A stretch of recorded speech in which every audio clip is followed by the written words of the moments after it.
Bueno, no sé si está viendo mi pantalla. Sí, Eric. Sí, Miguel, perdón. Bueno, pues empezamos. Entonces nada más voy a tratar de hacer la pantalla grande.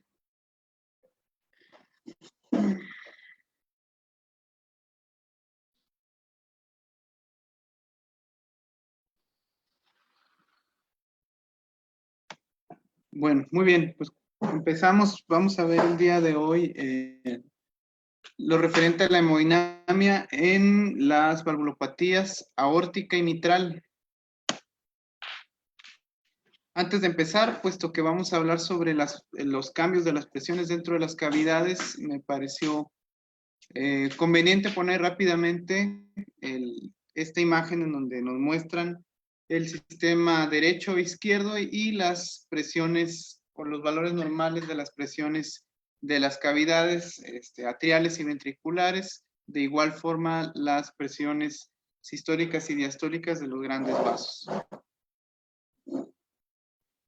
Acá en esta siguiente imagen, antes de empezar, de igual forma, vuelvo a poner un recordatorio de las curvas de presión que vamos a estar revisando. Principalmente las curvas de presión de la presión pulmonar enclavada, de la presión auricular izquierda, con sus diferentes ondas, recordando la onda A nos representa la contracción atrial, el descenso X la relajación atrial, la pequeña onda C, que es una onda positiva, el cierre de la válvula auriculoventricular, una pequeña protrusión que se hace durante su cierre, la onda V, la sístole ventricular, y el descenso Y, que sigue de la onda B, que refleja la apertura de la válvula auriculoventricular y el vaciamiento atrial. Y la presión ventricular, como donde está señalada la onda A, que es el punto a partir del cual se mide la presión telediastólica y es el punto en el que comienza este ascenso de la presión ventricular al inicio de la contracción isovolumétrica. Y con lo referente a la presión aórtica, esta al final de la fase de la contracción isovolumétrica comienza el aumento de la presión dentro del vaso. El marcado aumento inicial es seguido por un pico y luego por una disminución de la muesca, en donde se forma esta llamada muesca dicrótica, que corresponde al cierre de la válvula y al final de la eyección aórtica.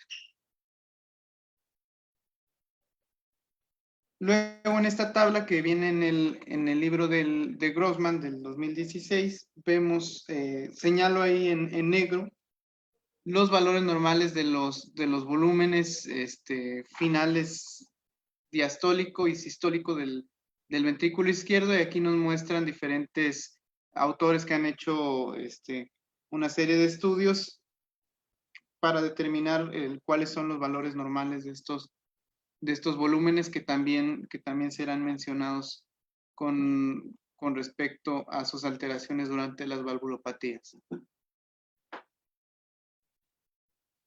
Bien, ahora comenzamos con la introducción. Las válvulas cardíacas funcionan para mantener el flujo unidireccional, lo que asegura que la energía liberada durante la contracción se utilice de manera eficiente. Cuando se enferman, el flujo unidireccional se pierde, se ve comprometido y entran en marcha diversos mecanismos para tratar de compensar esta imposibilidad al flujo, de los cuales destaca o son las vías finales, la dilatación e hipertrofia del ventrículo, esto por aumento de la poscarga o la precarga dependiendo de la alteración. El aumento del consumo de oxígeno a nivel miocárdico y consecuentemente el aumento de las presiones de llenado. Pasando a la estenosis mitral, el área normal es aproximadamente de 4.5 centímetros cuadrados. Al reducir su tamaño, conduce al menos a dos cambios circulatorios importantes. El primero es el desarrollo de un gradiente entre el aurícula y ventrículo, el aumento de la presión intraauricular, que de ser de una presión normal entre 5 a 8 milímetros de mercurio, aumenta hasta 25 milímetros de mercurio o más, que condiciona una disminución del gasto cardíaco. Y de igual forma, en el segundo mecanismo, el aumento de la presión en venas y capilares pulmonares, que nos puede llevar a una hipertensión arterial pulmonar reactiva. En cuanto al protocolo de cateterización, que es lo que nos recomienda ahí el libro que deben de hacerse, las mediciones que se deben de llevar a cabo son la presión diastólica auricular o la presión capilar pulmonar, determinar el periodo de llenado diastólico, el gasto cardíaco, calcular el área valvular,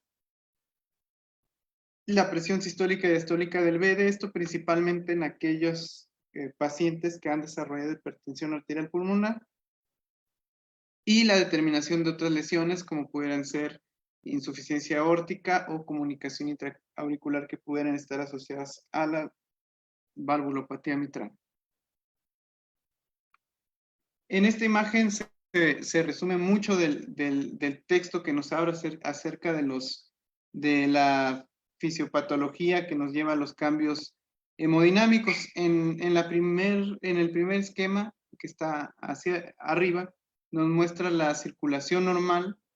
De izquierda a derecha vemos la llegada de la sangre venosa hacia el atrio derecho con unas presiones de llenado normales, la presión dentro del ventrículo derecho, la presión que debe de vencer el ventrículo derecho hacia la arteria pulmonar, la presión capilar pulmonar normal, la presión venosa de la sangre que retorna hacia la aurícula izquierda, esto todo en condiciones normales y con presiones de llenado bajas en ambas aurículas. Y finalmente la presión a nivel de la cavidad ventricular izquierda y el flujo o la presión que debe de vencer para poder eyectar la sangre hacia la aorta. Esto con una válvula mitral normal. En la siguiente imagen, en la de en medio, vemos aquí como ya hay una estenosis mitral estrecha, comienzan a aumentar las presiones dentro de la aurícula izquierda y vemos cómo esto consecuentemente aumenta la presión a nivel de la circulación pulmonar, a nivel de la circulación venosa de los capilares pulmonares y consecuentemente aumenta la presión a nivel de la cavidad ventricular derecha. Esto sin que exista una patología vascular pulmonar aún, en donde todavía se preserva las presiones dentro de la cavidad atrial derecha. Y finalmente, abajo vemos cómo cuando progresa el grado de estenosis de la válvula mitral, comienza a haber lo que le llaman HP reactiva, que es provocada por una serie de mecanismos que dañan el endotelio, dañan la vasculatura de los capilares pulmonares y condiciona una especie de obstrucción para el flujo a través de los mismos. Y esto consecuentemente provoca que aumenten todavía más las presiones de llenado ventricular derecho. Vemos cómo se ve más, en la imagen nos ponen más gruesas las paredes ventriculares, tanto izquierdas como derechas, que requieren de un aumento del grosor parietal para mejorar la contracción, para generar hipertrofia y de esta forma tratar de vencer esa limitación al flujo y consecuentemente pues nos aumentan las presiones tanto dentro de la cavidad atrial izquierda del ventrículo izquierdo, puesto que el gasto cardíaco final es bajo, y como esto se va hacia la circulación pulmonar, hay aumento de las presiones que condiciona aumento de la presión en las cavidades derechas también. Acá en esta otra imagen nos muestran las etapas de la historia natural de la estenosis mitral, como cuando el área valvular va disminuyendo, va aumentando la resistencia vascular pulmonar, que es lo que vemos abajo representado en dinas sobre segundos y nos muestran de igual forma ahí con los números romanos 1, 2, 3 y 4 también cómo va progresando la clase funcional del paciente con respecto a cómo va disminuyendo el área valvular mitral.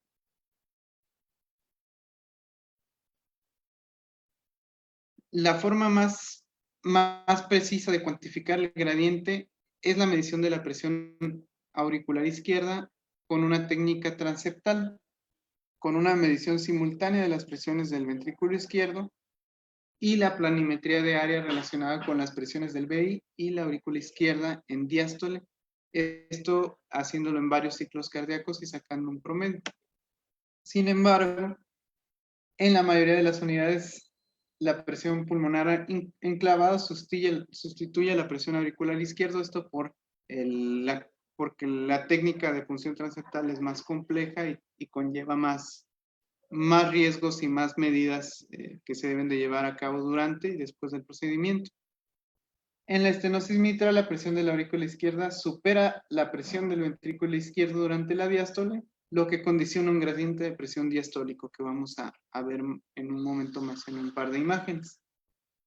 Esta imagen nos muestra el trazado de la presión parcial capilar pulmonar, la presión tomada con un catéter de Song-Ganz, y del ventrículo izquierdo en una mujer de 40 años de edad con una grave estenosis mitral.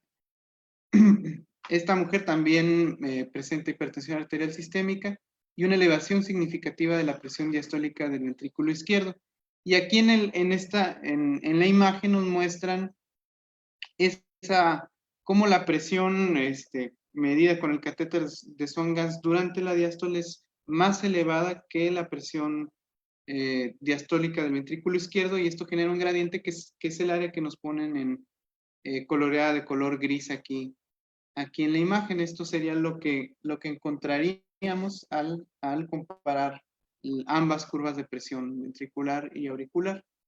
Acá en esta imagen nos muestran, este es del manual de hemodinamia, nos muestran algo similar nuevamente, como durante la diástole vemos este gradiente de presión que nos vuelven a marcar en coloración gris, que corresponde al aumento de la presión intraauricular por la limitación del flujo a través de la válvula.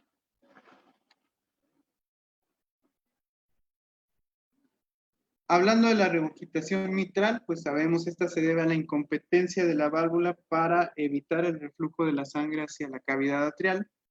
Sus causas en general se puede clasificar como causas funcionales o anatómicas, ya sea por dilatación del anillo mitral, o causas anatómicas como la destrucción propia de la válvula o su deformación en patologías como endocarditis o fiebre reumática, procesos fibromixomatosos que pudieran llevar a prolapso, redundancia de las cuerdas, como pudieran ser en el síndrome de Marfan, o disfunción de los músculos papilares o ruptura de las cuerdas, como complicaciones mecánicas asociadas a infarto del miocardio, o incluso daño miocárdico que afecte también los músculos papilares debido a una miocarditis viral. Cualquier causa implica un mecanismo de doble salida del ventrículo izquierdo. Esto porque al contraerse el ventrículo izquierdo, pues hay una salida de sangre tanto hacia la aorta como de vuelta hacia la cavidad atrial izquierda. Esto de igual forma condiciona una disminución del gasto cardíaco y mecanismos de hipertrofia y finalmente de dilatación del ventrículo izquierdo. El volumen regurgitante dependerá del tamaño del orificio, de la diferencia de presión sistólica media entre el ventrículo izquierdo y la aurícula izquierda, la duración de la sístole y la resistencia a la eyección a través de la aorta. En la evaluación hemodinámica, nuevamente es importante determinar el gasto cardíaco y las presiones tanto del ventrículo izquierdo como del ventrículo derecho, con la característica de la regurgitación mitral al comparar las curvas de presión auriculares y ventriculares, se verán reflejados en la presencia de ondas V gigantes en la aurícula izquierda o en los trazados de la presión tomados con un catéter de Swan-Ganz. Se dice que cuando estas ondas V gigantes son 2 veces mayores que el promedio de la aurícula izquierda o la presión en cuña, es sugestiva de una severa regurgitación mitral, y si es 3 veces mayor, es prácticamente seguro el diagnóstico de regurgitación o de insuficiencia mitral. Esto lo vamos a ver aquí en esta siguiente imagen, cómo nos muestran los trazos de las curvas de presión del ventrículo izquierdo y de la curva tomada con el catéter de Swan-Ganz, en donde vemos cómo estas ondas V gigantes que pues nos refleja cómo durante la contracción ventricular hay un reflujo importante de sangre de vuelta hacia la aurícula izquierda. Es importante saber que este signo puede estar sujeto a variabilidad o incluso puede estar ausente o disminuido en aquellos pacientes en los que hay un gran deterioro de la función sistólica contráctil del ventrículo izquierdo y por tanto no se refleja esto en un aumento tan importante de la presión y por lo tanto del volumen regurgitante. La forma de medición de la fracción de sangre o del volumen regurgitante por medio de la hemodinamia nos mencionan esta fórmula que sale de la diferencia entre los volúmenes ventriculares diastólico y sistólicos finales izquierdos con esta fórmula que nos pone aquí aquí en abreviado EDV, que es en diastolic volume, en systolic volume, y el resultado que nos da el trazo del VI en sístole. El volumen regurgitante sería igual a la resta o a la diferencia entre el trazo sistólico del ventrículo izquierdo menos el volumen sistólico ventricular izquierdo, y finalmente la fracción regurgitante es igual al volumen regurgitante sistólico entre el trazo sistólico del ventrículo izquierdo. De igual forma, este cálculo puede estar sujeto a cierta variabilidad por los cambios en la frecuencia cardíaca, la presencia de fibrilación auricular, que también nos llevará a variabilidad, y la necesidad de medición de diferentes ciclos cardíacos, y la tensión arterial.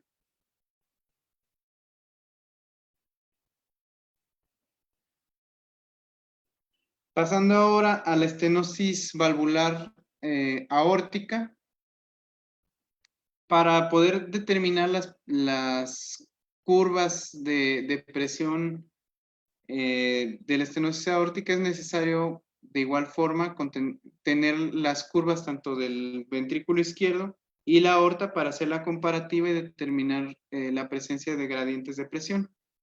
Para ello existen varias posibilidades. La primera es colocar 2 catéteres, uno en la aorta y otro en el ventrículo izquierdo, que sería el método más exacto, pero requiere de 2 funciones y con ello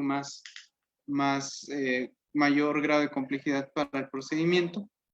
El segundo, medir el gradiente entre el ventrículo izquierdo y la arteria femoral, utilizando el acceso lateral del introductor para monitorizar la presión de la arteria femoral.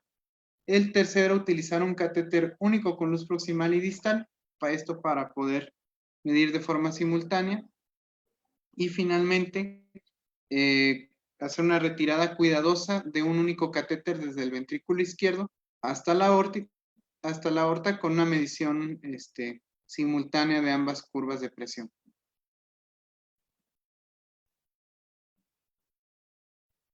Aquí, de igual forma que en la valvulopatía mitral, el gradiente medio de las presiones a través de la válvula aórtica se determina por planimetría del área que separa las presiones del ventrículo izquierdo y la aorta, que son las gráficas de curvas de presión que hemos visto, utilizando múltiples latidos, y para esto también existen varios métodos.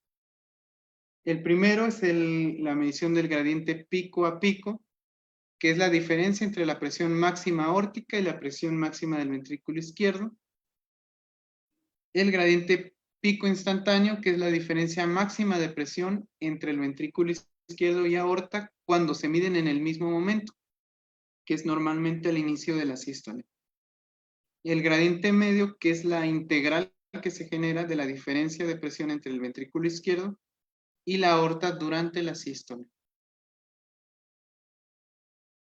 Y acá en esta siguiente imagen vemos una representación de los gradientes para la evaluación de la estenosis aórtica, de estos diferentes métodos, comenzando de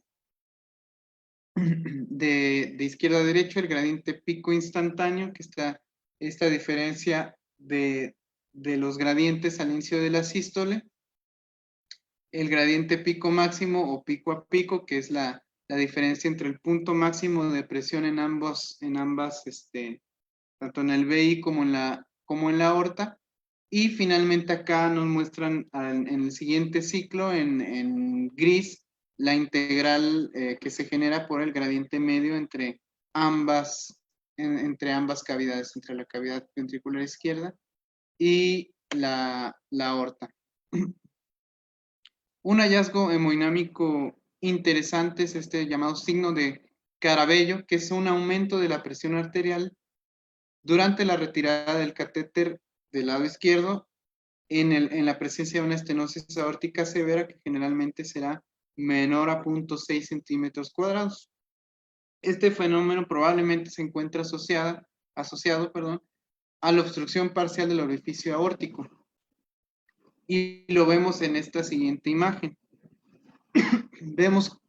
Vemos aquí en esta figura trazados de la presión del ventrículo izquierdo y la arteria femoral en un paciente con estenosis aórtica severa con un área valvular de 0.4 centímetros cuadrados. Durante la retirada del catéter retrógrado desde el ventrículo izquierdo hacia la aorta ascendente, el pico de presión de la arteria femoral sistólica se puede ver cómo aumenta por aproximadamente 20 milímetros de mercurio. Como había mencionado previamente, este signo solamente se ha observado en pacientes con un área valvular menor a 0.6 centímetros cuadrados, y se cree que el mecanismo de este fenómeno está relacionado con una obstrucción parcial del orificio aórtico que de por sí ya se encuentra estrecho, esto por el catéter retrógrado, y como al retirarlo hay alivio de esta obstrucción.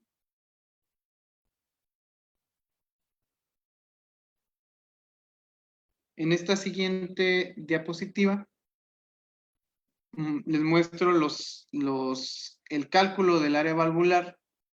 Esto en base a la fórmula de Gorlin y Gorlin, que es el método pues, más utilizado para calcular el área valvular mitral, el área valvular ya sea aórtica o mitral. Y abajo vemos ambas fórmulas. Hay, por ejemplo, en la tercera fórmula es una fórmula que se pone ahí entre comillas rápida, más simplificada, para determinar el área valvular en base al gasto cardíaco y el gradiente medio que se genera entre las diferencias de presiones de ambas cavidades. Sin embargo, estas fórmulas más simplificadas se encuentran sujetas a un poco más de variabilidad comparado con las fórmulas completas.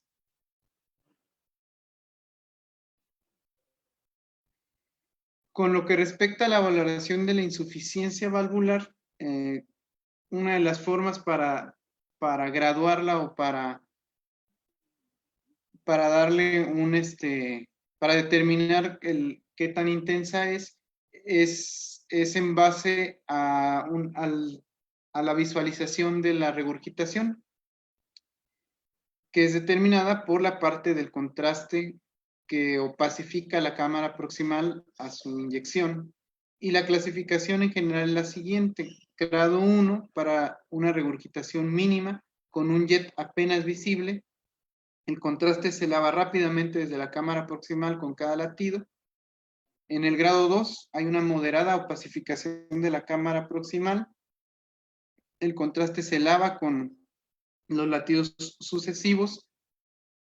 Para el grado 3 hay una intensa opacificación de la cámara proximal que se iguala con la de la cámara distal en el tercer latido. Y el grado 4 es una intensa opacificación de la cámara proximal que se hace igual o más densa que la distal desde el primer latido. Esto es en general tanto para las valvulopatías mitral como aórtica. Para la insuficiencia mitral o aórtica cambian quizá algunas especificaciones dependiendo de cada una, pero en general se aplica la misma clasificación. Para la valoración de la insuficiencia valvular, como ya hemos visto, se requiere la medición de gradientes de presión intraventricular, la medición simultánea de presión aórtica y ventricular izquierdo, que pondrán de manifiesto la presión de un gradiente con dirección hacia, de un gradiente intraventricular hacia el vaso. En ocasiones es necesario, cuando no se muestra francamente un gradiente de presión por la insuficiencia, hacer algunas maniobras de provocación. Aquí mencionan Valsalva o inyección de isoproterenol, esto para tratar de aumentar el gasto cardíaco. La magnitud de la regurgitación en aórtica dependerá de igual forma del tamaño del orificio. La diferencia de presión entre la aorta y el VI en diástole y la duración de la diástole. Generalmente es severa cuando el orificio es mayor a 0.5 centímetros cuadrados y la sangre regurgitada puede ser incluso hasta del 60% del volumen total eyectado. La regurgitación ocurre generalmente en la diástole temprana. La regurgitación aórtica nos llevará a una presión sistólica elevada, esto por el reflujo de la sangre hacia el ventrículo izquierdo, y una presión diastólica aórtica reducida. Esto debido pues, a que la aorta pues, prácticamente regresa la gran parte del gasto cardíaco hacia el ventrículo izquierdo. Esto consecuentemente aumentará la carga del trabajo ventricular izquierdo y aumentará el estrés parietal, y esto se explica por la ley de Laplace, que nos habla del aumento de la presión dentro de una cavidad que será directamente proporcional a la cantidad del volumen que la contiene, y esto se traduce fisiológicamente en el aumento del estrés parietal, la necesidad de hipertrofia y consecuentemente, conforme progresa la enfermedad, hacia la dilatación de la cavidad.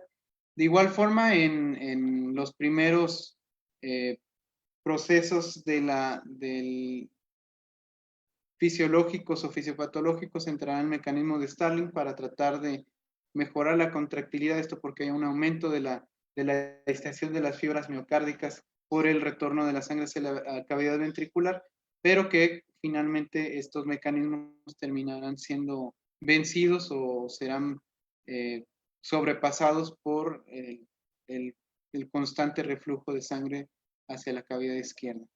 Y esto finalmente nos llevará a dilatación e hipertrofia del ventrículo izquierdo invariablemente. Para la cuantificación del índice de regurgitación aórtica, se llevará a cabo con la relación del gradiente entre la presión arterial diastólica y la presión diastólica final del ventrículo izquierdo o la presión sistólica sanguínea. Y esto se resume en la fórmula que viene abajo, como el índice de regurgitación aórtica es igual a la presión sistólica menos la presión distólica final del ventrículo izquierdo entre la presión sistólica sanguínea por 100. Otro fenómeno que es frecuente encontrar, principalmente se menciona que este será más frecuente en la regurgitación aórtica aguda, como pudiera ser en secundaria a un síndrome aórtico agudo o relacionado a alguna lesión abrupta del vaso. Es el cierre prematuro de la válvula mitral. Esto, al haber un aumento de la presión diastólica temprana, consecuentemente generará que la válvula mitral se cierre prematuramente. Y acá en esta siguiente imagen nos muestran un trazado de las presiones ventricular izquierda y aórtica en un paciente con insuficiencia aórtica severa, secundaria a enfermedad cardíaca reumática. En esta condición, las presiones ventriculares y aórticas izquierdas se pueden igualar al final de la diástole, un fenómeno que aquí en el Grossman nos denominan como diástasis.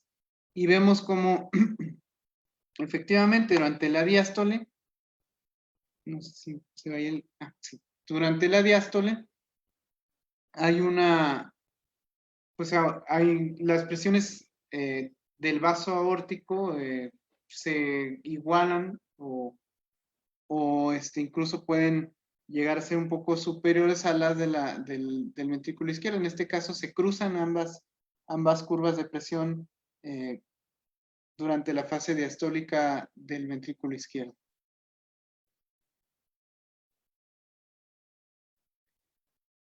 Acá en esta imagen nos muestran las presiones del ventrículo izquierdo y la presión capilar pulmonar. De igual forma, en un paciente con regurgitación aórtica, en este caso debido a endocarditis infecciosa,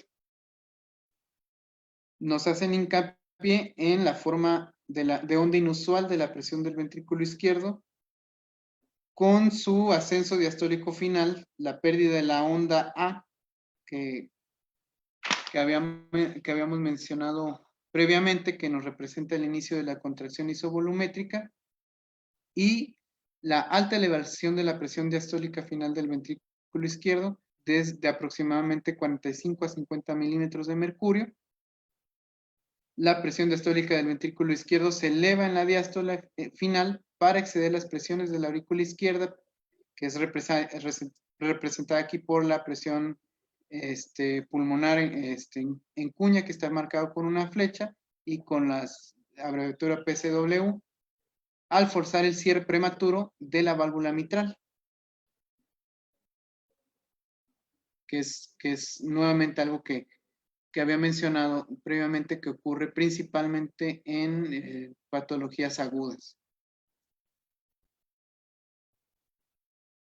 Para la evaluación angiográfica de la regurgitación aórtica, se utiliza nuevamente esta clasificación que es medida por la observación. De igual forma, la había mencionado, del 1 al 4, leve, moderada, moderada, severa y severa, en base a cómo se va opacificando la cámara ventricular con cada latido, siendo muy similar a la que les había mostrado previamente, que aplica tanto para la regurgitación mitral como aórtica.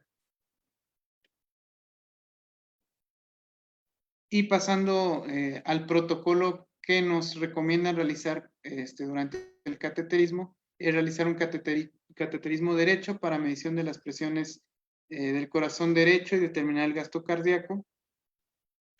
Cateterización izquierda para la medición de la presión del pulso aórtico central y los volúmenes finales diastólicos del ventrículo izquierdo, la detección de gradientes transvalvulares, una ventriculografía izquierda, aortografía y coronariografía.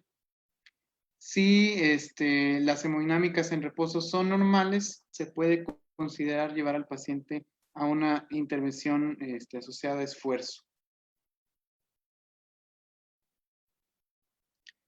Bueno, y ahora a continuación hice una revisión de las diferentes estrategias terapéuticas. Y puse tanto la valvuloplastía mitral aórtica y algo muy rápido sobre el cambio valvular percutáneo.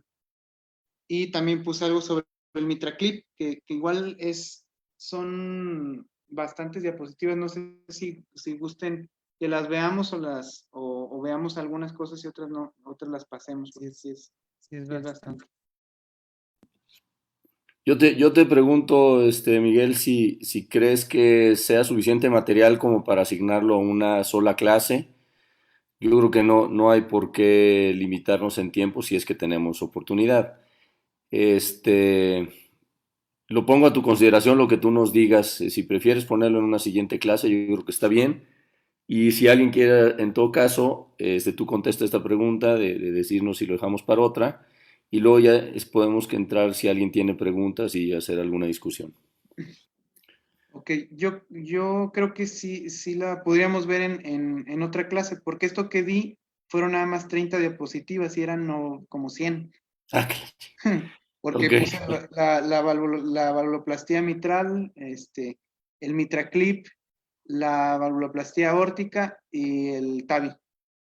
Ok, si estás de acuerdo, da la parte solamente de valvuloplastía mitral y, Ok, y dejamos pendientes los otros tres temas para el viernes. muy bien. Bueno, entonces pasamos a hablar sobre la valvuloplastía mitral. En general, las indicaciones para esta técnica, se considera que es la técnica de elección para el tratamiento de la estenosis mitral moderada severa, esto con un área valvular menor a 1.5 centímetros cuadrados, en pacientes seleccionados. Se consideran características clínicas desfavorables para la realización de este procedimiento, la edad avanzada, el antecedente de una comisurotomía previa, un paciente con clase funcional 4, la presencia de fibrilación auricular e hipertensión arterial pulmonar grave. De igual forma, hay características asociadas a mal pronóstico con relación al Echo Score de Wilkins. La puntuación mayor de 8 nos da un mal pronóstico para realizar este procedimiento. Un área mitral muy pequeña y la presencia de insuficiencia tricuspidia grave, también grave o severa, que nos impediría o que nos determinaría que pudiera haber un mal desenlace con respecto a esta técnica. Acá en la siguiente diapositiva, igual no me voy a detener en cada punto, puse nuevamente el score de Wilkins Palacios para el graduar el grado de estenosis mitral por medio de ecografía, cómo nos valora la movilidad, el engrosamiento subvalvular, el engrosamiento de las valvas mitrales y la presencia de calcificación, esto con un puntaje que varía entre 4 a 16, tomando este punto de corte de 8 en adelante como mal pronóstico o presencia de mayor grado de estenosis mitral. Acá en esta siguiente tabla rápidamente nos resumen las indicaciones para la realización de la valvuloplastía en pacientes con un área valvular mitral menor a 1.5 centímetros cuadrados basado en las recomendaciones de la Sociedad Europea de Cardiología. Nos muestra nuevamente pacientes sintomáticos con características favorables con una recomendación 1B y cómo la recomendación va bajando dependiendo de la presencia de otras variables como contraindicación o alto riesgo para cirugía, las características anatómicas desfavorables o la presencia de otras complicaciones o comorbilidades, como pudieran ser la historia previa de embolismo, con la presencia de contraste espontáneo en la aurícula izquierda, la fibrilación auricular paroxística o recientemente diagnosticada, la necesidad de cirugía no cardíaca, el deseo de embarazo o la presencia de hipertensión arterial pulmonar severa. Contraindicaciones, necesidad de cirugía cardíaca por otra causa, ya sea otra válvula o la necesidad de revascularización. Estos pacientes deberán de ser llevados, en dado caso, a revascularización y cambio valvular.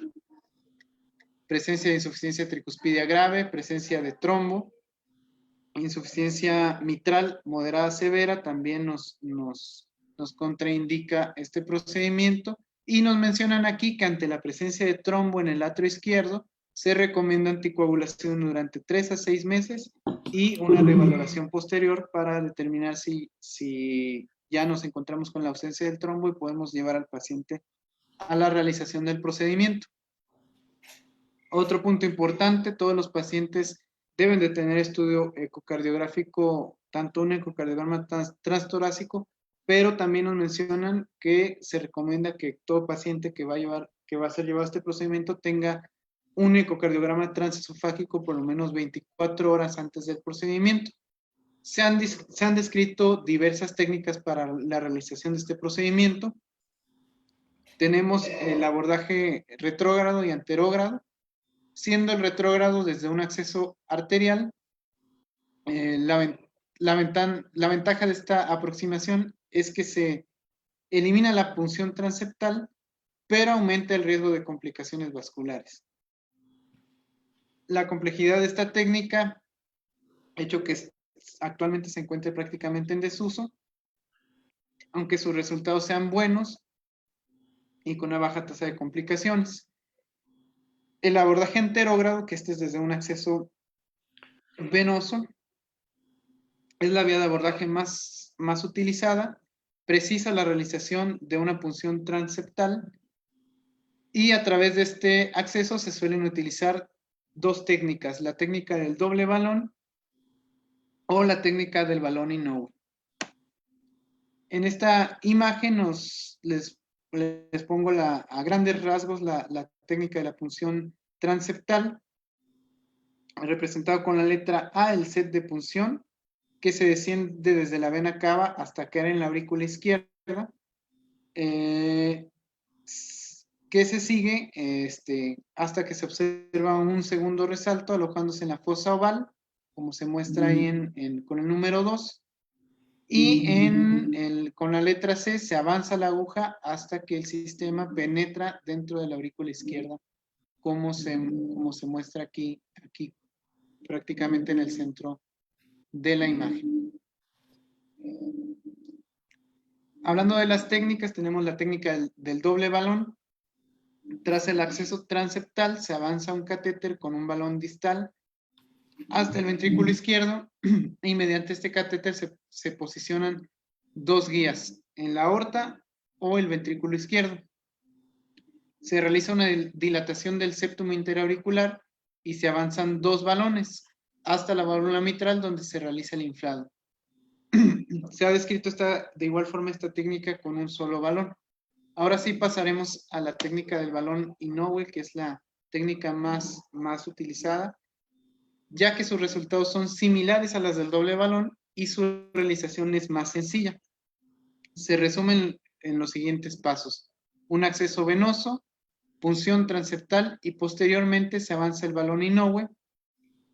Además se requiere un acceso arterial, habitualmente en el lado contralateral, en el lado femoral izquierdo. Tras la punción transeptal se inicia anticoagulación con heparina, una dosis de 100 unidades por kilo. Se realiza en este punto el cálculo de los gradientes y el área valvular, avanzando el catéter pigtail hacia el ventrículo izquierdo. Seguidamente se introduce la guía espiroidea o pigtaleada del balón Inoue hacia la aurícula izquierda y se realiza dilatación y se introduce el balón Inoue. Hablando de este balón Inoue, se encuentra disponible en 4 tamaños, que son los que se muestran aquí: 24, 26, 28 y 30 milímetros. Y para seleccionar el tamaño máximo se suele utilizar las dimensiones del anillo mitral por ecografía, que ya se midieron previamente, o un cálculo en base a la altura del paciente. Una vez seleccionado, se purga, se realiza un inflado para comprobar la medida del balón y hasta dónde se va a inflar a nivel de la cintura del balón. Para atravesar la válvula mitral con el balón es recomendable cambiar hacia una proyección oblicua anterior derecha. Se introduce un estilete para dirigir la punta del balón y una vez atravesada la válvula, el balón se infla en 3 estadios, una porción distal, una proximal y una a nivel de la cintura del balón, que será la que finalmente se inflará sobre la válvula, sobre la comisura en donde se encuentra estenótica la válvula. Se mantiene inflado unos segundos y se retira. Y acá en esta imagen, en estas imágenes de fluoroscopía, nos resumen toda esta serie de pasos que se mencionaron previamente. Se ve el pigtail que entra hacia la cavidad, que entra por la punción arterial hacia la cavidad ventricular, y a la izquierda se ve la guía esta que entra a través de la punción transeptal y la guía o el catéter que mencionan como espiroideo, como entra hacia la cavidad arterial a través de esta punción, se coloca el balón y se realiza el inflado en sus 3 puntos, siendo el punto medio el que se encontrará en el punto de la estenosis a nivel de la comisura de la válvula mitral. Acá en esta siguiente imagen vemos los materiales, la guía, el dilatador y el estilete que se encuentran incluidos dentro del kit del balón Inoue. Los resultados, en general se considera que el resultado de esta técnica es al menos comparable al resultado con la comisurotomía quirúrgica, tanto a corto plazo como a largo plazo. De forma inmediata se considera un buen resultado si no hay complicaciones y el área resultante es mayor a 1.5 centímetros cuadrados, con un incremento igual o mayor al 25% con respecto al área inicial antes de haber realizado el procedimiento y con insuficiencia mitral residual menor a un grado 2 de 4 en base a la graduación que vimos previamente. Y con esta definición de éxito se obtiene entre el 80 y el 95% de los casos. Es recomendable disponer de ecografía en el laboratorio para confirmar los buenos resultados del procedimiento y descartar la presencia de complicaciones. En cualquier caso, los resultados definitivos se evaluarán de forma más fiable después de 24 horas de haber sido realizada la intervención. Y en cuanto a los resultados a largo plazo, la supervivencia libre de eventos, muerte, cirugía o nueva valvuloplastía es del 80%, 71%, 66% y 62%, esto a 1, 2, 3 y 4 años respectivamente después de haber sido realizado el procedimiento. Y acá en esta siguiente imagen nos ponen una comparación de las curvas de presión antes y después de la realización de la valvuloplastía. Recordamos cómo se genera un gradiente de presión entre la aurícula izquierda y el ventrículo izquierdo durante la diástole. De igual forma, recordamos que la presión auricular aumenta notablemente desde ser un valor normal entre 5 a 8 milímetros de mercurio, acá vemos que llega, parece, hasta unos 15, entre 15 y 18 milímetros de mercurio la presión intraauricular, y acá en la imagen B nos muestran cómo desciende notablemente esta presión intraauricular después de haber realizado la dilatación de la válvula. Las tasas de restenosis a largo plazo es bajo, entre un 39% aproximadamente a los 7 años, La realización de una segunda valvuloplastía en este punto es segura y generalmente eficaz. Las complicaciones tienen una tasa menor al 5%. En la mayoría de las veces, estas complicaciones se deben a la imposibilidad para realizar la punción transeptal o de cruzar la válvula. Una mortalidad baja entre el 0 al 3% y el riesgo de llevar al paciente hacia una insuficiencia mitral severa es de un 2 hasta un 9%. Menos frecuentemente pudiéramos encontrar complicaciones potencialmente mortales como tamponade por perforación, arritmias ventriculares graves o eventos embólicos asociados al procedimiento. Y si quieren, hasta ahí le dejamos. Sí, yo creo que le paramos aquí. Creo que la presentación ha estado muy buena. No sé si hubiera algunas preguntas o alguien que, antes de que se nos vaya, Miguel, ¿ahí estás todavía o te fuiste? Hola, doctor. Aquí estoy. No, yo creo que...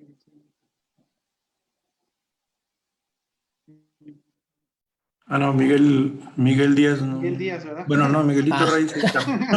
Y Miguel Galicia. Miguel Díaz. No, aquí estamos. Perdón, no se juntó, perdón. Bueno, no. Si alguien tiene alguna pregunta, adelante. No, yo nada más recordar que los escenarios planteados por Miguel Galicia son escenarios clínicos de pacientes estables, ¿no? Sin embargo, recuerden que la ruptura de un músculo papilar durante el infarto del miocardio nos dará las ondas V gigantes que se veían de la insuficiencia mitral, ¿no? En un cateterismo con catéter de Swan-Ganz. Y hay algunas complicaciones raras de infarto en donde se hace una pseudoobstrucción de la vía de salida del ventrículo izquierdo que nos semejaría en una estenosis valvular aórtica. De hecho, se presentan como un choque cardiogénico obstructivo. Bueno, nada más eso, José Luis. Bueno, yo digo, decir que, como lo mencioné ya, creo que la revisión ha sido muy buena. Hay varias cosas que se podían platicar, quizás hablando específicamente de la estenosis mitral, hablando de la punción transeptal creo yo que es todavía uno de los retos más interesantes para la cardiología intervencionista estructural. En esta diapositiva vemos un poquito lo que es el retiro del estilete o de la aguja de Brockenbrough para encontrar la fosa oval. Pero con el advenimiento de nuevas técnicas de intervencionismo estructural, el cierre de orejuela, la colocación de mitraclip, la valvuloplastía mitral, realmente lo que se ha aprendido es que la punción debe hacerse a diferentes alturas y en diferentes relaciones antero-posterior para tener un mejor acceso a cada una de las estructuras que uno quiere intervenir. Entonces, la punción transeptal se hace muchas veces guiada por eco transesofágico, puede hacerse por eco intracardíaco, puede hacerse con eco transtorácico, pero es el punto crítico, creo yo, de la intervención, en este caso lo que estamos hablando de la valvuloplastía mitral. Nosotros en su momento hicimos algunas valvuloplastías con doble balón, un balón que ahorita se me olvida el nombre, que iba montado uno sobre el otro. Pero el problema es que tenía una punta muy afilada o muy puntiaguda, valga la redundancia, y tuvimos un par de perforaciones de pacientes que hicimos técnica de doble balón, en este caso en particular. Era un solo balón, perdón, eran dos balones en una sola guía, y esa era la que era muy traumática para la punta del ventrículo. Es una técnica muy buena. Yo siempre me he cuestionado si verdaderamente este punto de corte de 1.5 es el adecuado para decir abajo de 1.5 hay que intervenir. Hemos visto pacientes con 1.2 que están para fines prácticos asintomáticos. Entonces yo creo que yo más bien bajaría el punto de corte a 1.2 como el punto de corte para decidir una intervención percutánea de la válvula mitral cuando las características anatómicas valoradas por el score de Wilkins sean adecuadas. La otra cosa es que los resultados, nosotros tenemos algunos pacientes aislados, ahí pacientes varones y pacientas, mujeres en el Hospital Central que todavía vienen a la consulta después de, yo creo que fácilmente 15 años después de la intervención y siguen estando en una clase funcional muy adecuada o para fines prácticos asintomáticos. Creo que hablando de tanto la insuficiencia aórtica como la del mitral, hubiera sido interesante tener algunos, pero es difícil a veces conseguirlos, algunas imágenes en video de los grados de insuficiencia mitral y aórtica, porque bueno, eso se valora mucho con la cineventriculografía o la cineangiografía en el caso de la insuficiencia aórtica. Pero bueno, ya Miguel nos describió muy bien los grados de insuficiencia mitral y aórtica dependiendo del llenado de la cámara previa. Por otro lado, yo creo que el cateterismo para medir la presión telediastólica del ventrículo izquierdo a través de la cuña tiene una tasa de error que es como en el tiempo se tarda un poquito más en presentar, entonces las curvas cuando uno quiere medir el gradiente transmitral hay como que un poquito tratar de hacer como mover las curvas hacia poder sobreponer realmente la final de la PCP y la telediastólica del ventrículo izquierdo para un buen cálculo del gradiente. Yo creo que la principal contraindicación para la valvuloplastía mitral es la calcificación y en primer lugar la presencia de un trombo en la aurícula izquierda y en segundo lugar el grado de calcificación, que es la que nos da más posibilidades de ruptura de la válvula e insuficiencia mitral aguda que puede ser muy dramática. Me pareció también correcto el hecho de decir que la evaluación ecocardiográfica en sala, pero sobre todo la hecha al día siguiente, es la que nos permite evaluar mejor los resultados. Por lo demás, creo que en general todo está bien, son conceptos, son cosas que hay que saber, como siempre les digo, hay que estudiar el tema y creo que es todo de mi parte en cuanto a comentarios. No sé si alguien más quiere decir algo o entramos ya a la parte de miscelánea de esta conversación mañanera.